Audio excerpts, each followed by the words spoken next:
Ladies and gentlemen, the time has finally come. Welcome back to the Cricket Corner podcast with me, Vatsal Vora, as we preview the first test match between England and Australia here in the Ashes, coming to you from Edgbaston in Birmingham. Well, there have been two hyped test series in 2023 and both of them have included Australia. The Border Gavaskar Trophy earlier in this year between India and Australia was one of the most hyped test series as far as the Indians are concerned, and there is no bigger test series than the Ashes. And when it's coming to England in the sunshine, possibly, it is going to be massive. 5 test matches to look forward to, and it is going to be a blockbuster of a series as far as both sides are concerned. Both sides in equally good form as far as the test cricket is concerned, and it is going to be a hell of a ride for the next couple of month and a half, until the end of July, that is, and it is going to be fabulous. There are 5 test matches in this year's Ashes, like it is in every other Ashes series. The first one is at Edgbaston. The second test will be from Lords, will be played at Lords. The third test is at Headingley. Fourth, Old Trafford, Manchester. And fifth and the final test, as usual, will be played at the Oval in South London. Let's start about talking about Australia first, shall we?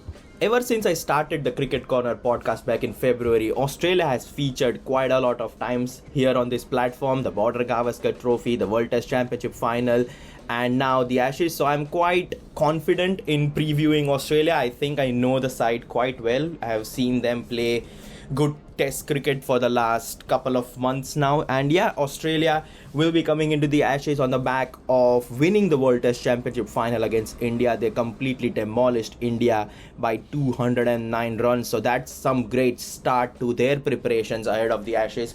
If you want to listen to more stuff World Test Championship final, me and 3 of my friends recorded the World Test Championship final review episode. I think that was on Monday, so you can go and check that out if you want. I'll put the link in the description of Spotify and YouTube, so you can have a look at that. But yeah, Australia have been excellent. They played to the conditions really well in the World Test Championship final, and I feel like their performance and their preparations are meticulous as far as the Ashes are concerned, and they will be having a lot of confidence going into the Ashes. I think the win against India would have been a massive morale boost, and not only morale boost for one side of the camp. I think it was a morale boost as far as the bowling is concerned, the batting is concerned, the fielding was quite good as well. Wicket keeping in general by Alex Carey was brilliant as well. So yeah, in an overall package, I guess Australia would be quite pleased with how they have started their tour of England, and with 5 test matches coming up, I think it's just a perfect way to kickstart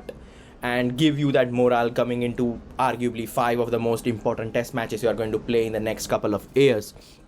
So yeah, as I mentioned, 209 run victory over India, and the team composition of Australia is so spot on that regardless of what test match you play in whichever conditions, one can easily predict their starting 11 in test cricket in general. Like, you all know David Warner is going to open with Usman Khawaja. You know Manas Labuschagne will be at 3, Steve Smith will be at 4, Travis Head at 5, Green at 6, Carey at 7, and then you have the fast bowling of Stark, Cummins, Boland, and the spin of Nathan Lyon. It's a given. I think that's the reason why this Australian side is so good as far as the test format is concerned, because they don't crop and change things like someone like India do. They stick to their bases, and these 11 or 12 players have played with each other for the last 3 to 4 years now, and it's fabulous to see that they gel well. The composition is to the point, and I see no changes for the first test match in Edgbaston as well. Now, there have been talks surrounding Australia's bowling lineup, because as I mentioned, it was Scott Boland who played in the World Test Championship final, and it was not Josh Hazlewood. Now, Josh Hazlewood is coming back from an injury, and in an ideal scenario, it's Josh Hazlewood who will play hands down. It's Stark, Cummins and Hazlewood have been their bowling trio for I don't know, for the last 4-5 years now. I feel like they have been together for so long that they are arguably three of the most feared bowlers as far as the test format is concerned. So in an ideal scenario, Australia would have played Josh Hazlewood, but how well Scott Boland played against India is the reason why there has been some talks here and there about whether it would be appropriate to drop Scott Boland, because I think Pat Cummins has already mentioned that Hazlewood is fit, he is match fit, but it's all going to come down to whether you want to just sideline Scott Boland after a wonderful display against the Indians.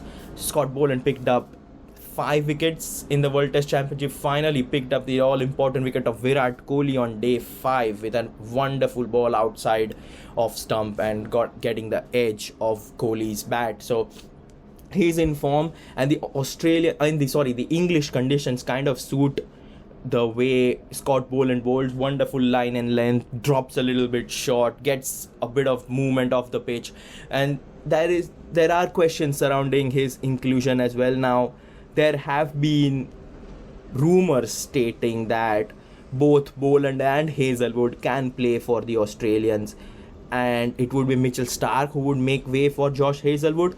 Now, personally for me, I would not do that, because Mitchell Starc, yes, he had a bit of iffy time in the World Test Championship final. He was amongst the wickets, don't get me wrong, but he was quite expensive, going at nearly 6 runs and over, which is not appropriate if you are playing test cricket, and it would personally not be more appropriate to play Mitchell Starc, because he will be coming up against a fiery English batting lineup who will be taking their chances and will be Bazballing all kinds of bowlers. So you don't want Mitchell Starc against and England batting lineup which is going to play positive cricket.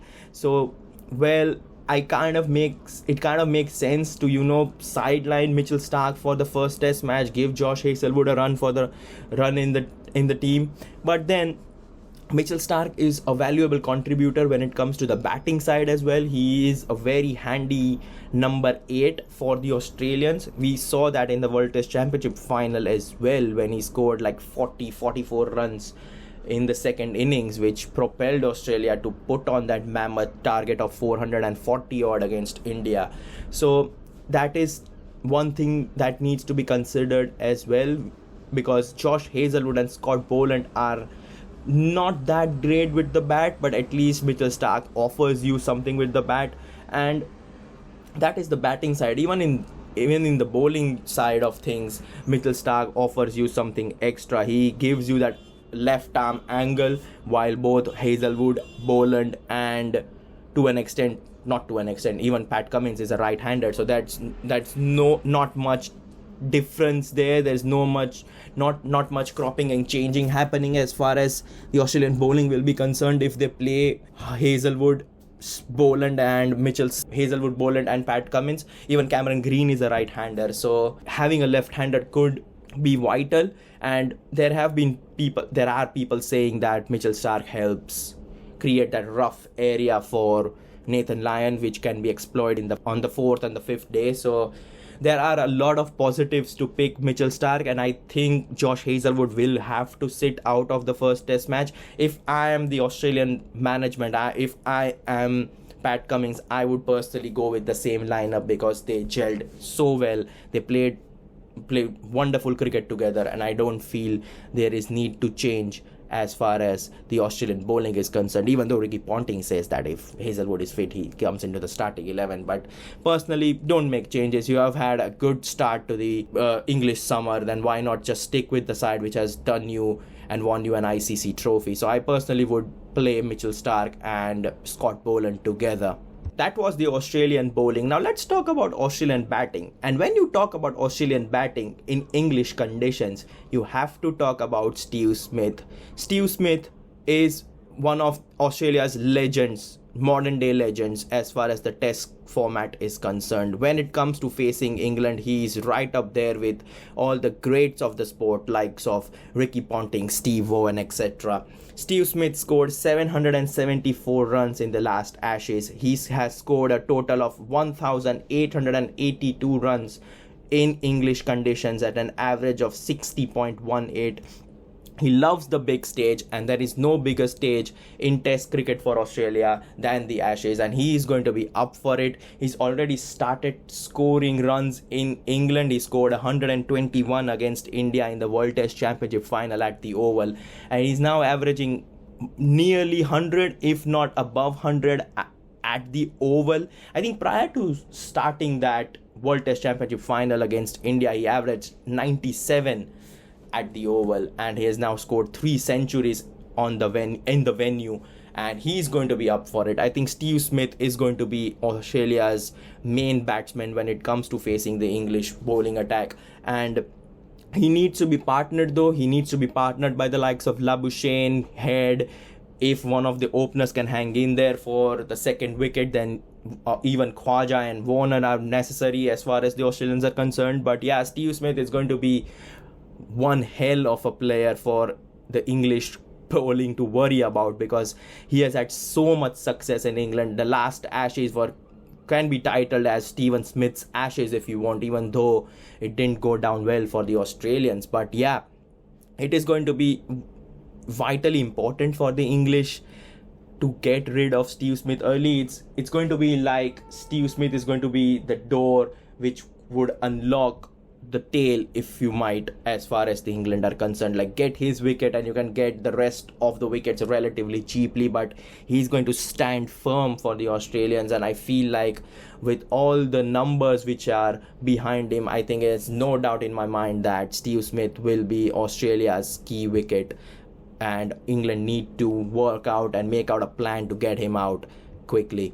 So yeah, we talked about Australia there. Now let's shift our attention and talk about the host, England. And England are featuring on the Cricket Corner podcast for the first time in this year, and it has been a monstrous effort from England. The Bazball is now 1 year old, and they have won 13 test matches. Is that right? Like 13 test matches, and they have lost 2. I remember they lost once to South Africa last year, and they lost to New Zealand a couple of months back. So yeah, they have lost to 113, and they've just revolutionized Test cricket, and it looks like the same Bazball philosophy is going to work and is going to be in full effect in the Ashes as well.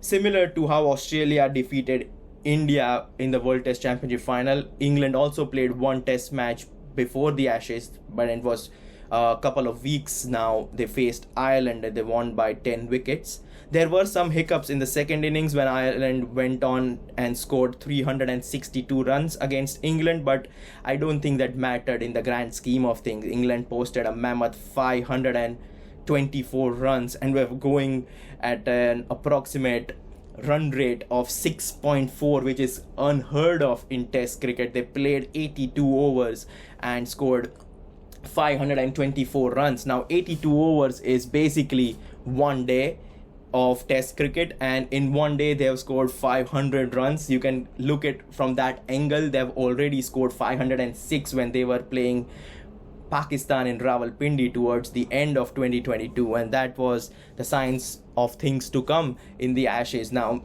it is going to be, we all know how England are going to play. Ben Stokes has said it time and time again that regardless of the result, the viewers are going to be entertained. They're going to play brave cricket. They're going to come out with positive intent, and this is something which has worked, which has worked against some great teams, which has worked against the likes of New Zealand in a one-off test, against India, against South Africa, against Pakistan, and to an extent against New Zealand away from home as well. So there is no doubt in my mind that it could not work against Australia. But let's be honest, Australian bowling attack is something else, and it's completely foreign to what England have already faced. The likes of Cummins, Stark, Poland, Hazelwood, Lyon, Green are going to test them well beyond what they have already faced. But England are prepared to face this onslaught. There are rumors and circulating that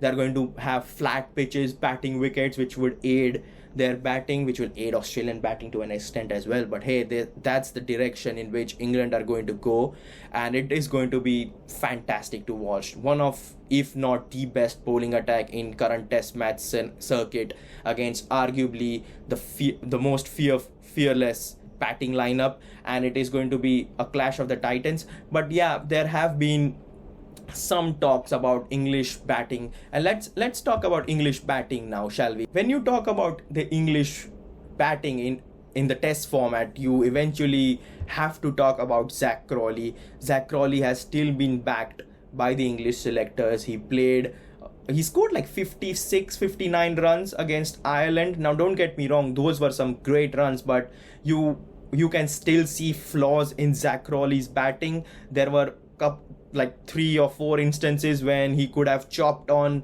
from an inside edge, but he was lucky that those went to the boundary. And many can argue that he just scored 56 against a relatively poor Ireland bowling attack. But then credit to Crawley, I think he has a lot of pressure heading into this Ashes.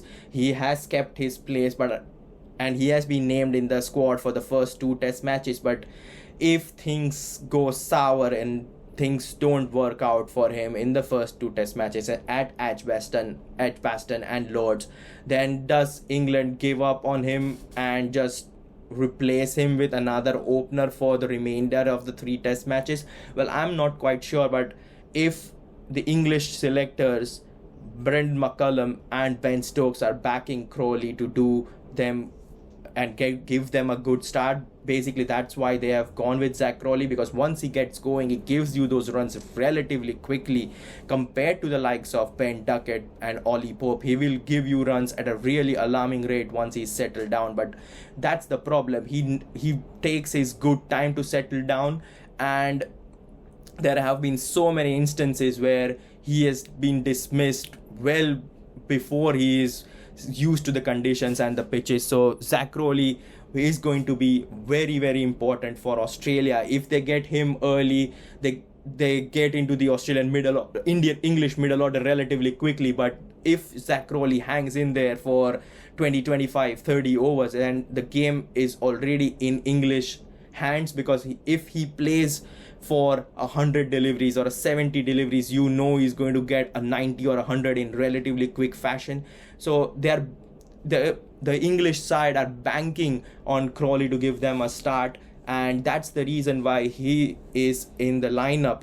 And I expect him to play in both of the first 2 test matches of the Ashes, regardless of how he plays at Edgbaston, regardless of how he played at Lords against Ireland.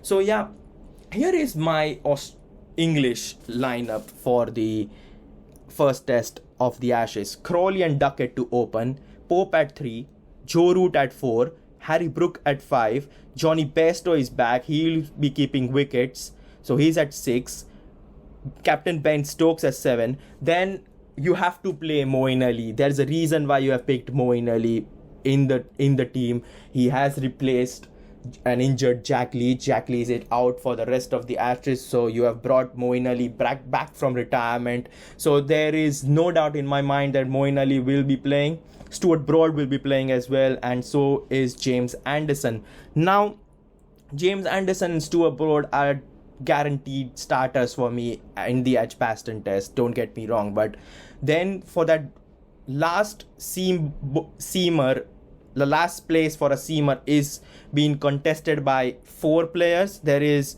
Mark Wood, Josh Tongue, Ollie Robinson and Chris Wokes.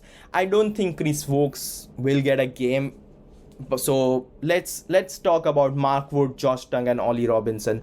In an ideal world, you want Ollie Robinson in your team because he has had an excellent last 12 months and he's arguably been England's best fast bowler if you discount James Anderson. So Ollie Robinson does have an edge, but then Josh Tongue, Ollie Robinson, he played in place of Ollie Robinson. Josh Tongue, he made his debut against Ireland and he took 5 wickets, didn't he? So in the second innings, so he's coming on the back of some form. But then do you risk playing Josh Tongue against the mighty Australian bowling? against the mighty Australian batting, sorry. I don't think so, and I personally feel like it would be Ollie Robinson who will get the kick, because there's a reason why he didn't play in the Ireland Test match. There's a reason why both him and James Anderson were rested, because they want both of them to be fit and fine and be coming out all guns blazing against the Australian batting lineup when the first test arrives, which is in just 2 days' time now. So I would personally go with Ollie Robinson. You still have Mark Wood in the team. He can give you that extra pace. He's been an excellent test bowler for the past couple of years now, but he has had his injury concerns. But yeah, it's a good addition to have him in the test squad along with Chris Wokes. But I would personally go with Ollie Robinson, and I see him alongside Broad and Anderson for the first test match at least. Now let's also talk about Moeen Ali, and it's going to be a real plus for England to have him in the test lineup, because it extends their batting, and Moeen Ali can play in that Bazball kind of a style as well. He is a very handy player in the limited overs format. He's a very good player when it comes to T20 cricket as well. He played a great cameo in the final against Pakistan in the T20 World Cup back in 2000 and latter stages of 2022 in Australia. And he's recently won the IPL with Chennai Super Kings as well. So he is a very handy player. And when you have someone like Moeen Ali coming down at number 7 or number 8, it's going to put pressure back on the Australian bowling lineup, because, hey, when you have the likes of Pope, Root, Brook, Bairstow and Stokes, and now to top it off, you have someone like Moeen Ali coming in, that extends your batting lineup, and it is a massive plus to have him back in the in the test setup. And there is no doubt in my mind that he's going to play, as I mentioned, because you don't have a second spinner in your team, and regardless of how the conditions are in England, you definitely need one spinner at least. You have Joe Root who can bowl part-time spin as well, but I think Moeen Ali will be the designated spinner in this Ashes, particularly towards the early stages of the Ashes. You cannot say what will happen towards the latter stages, but at least in the early stages, you can expect Moeen Ali to be England's main spinner. We saw the importance of spin in the World Test Championship final, didn't we? It was a green pitch towards the start of that Oval Test match, but when you got to day 4 and day 5, you started seeing the ball grip and turn, which was exploited to the fullest by the likes of Ravindra Jadeja and Nathan Lyon picking up 4 wickets in India's second innings, which was played on day 4 and day 5 pitches. So that's the reason why you need at least one good spinner in your team. Moeen Ali can give you that. As I mentioned, Joe Root can give you part-time spin as well. So that is going to be really, really exciting to see Moeen Ali back in the test setup. So yeah, that is the preview of the first test match between England and Australia here in the Ashes, the 2023 Ashes, which kickstarts on Friday, the 16th of June at Edgbaston. There is no doubt in my mind that this is going to be one of the best test series in recent history.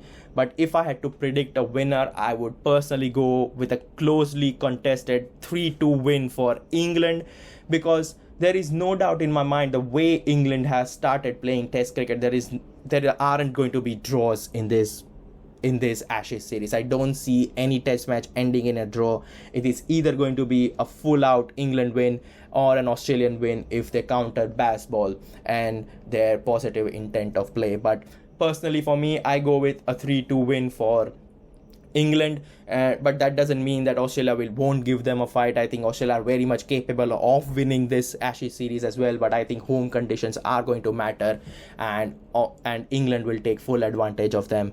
So yeah, that's the preview of the first test match done. I hope you enjoyed it. Make sure you are giving me those 5-star ratings on Spotify and Apple Podcast. Make sure you are liking, sharing and subscribing on YouTube. However, for the time being, this is me, Vatsal Vora, signing off.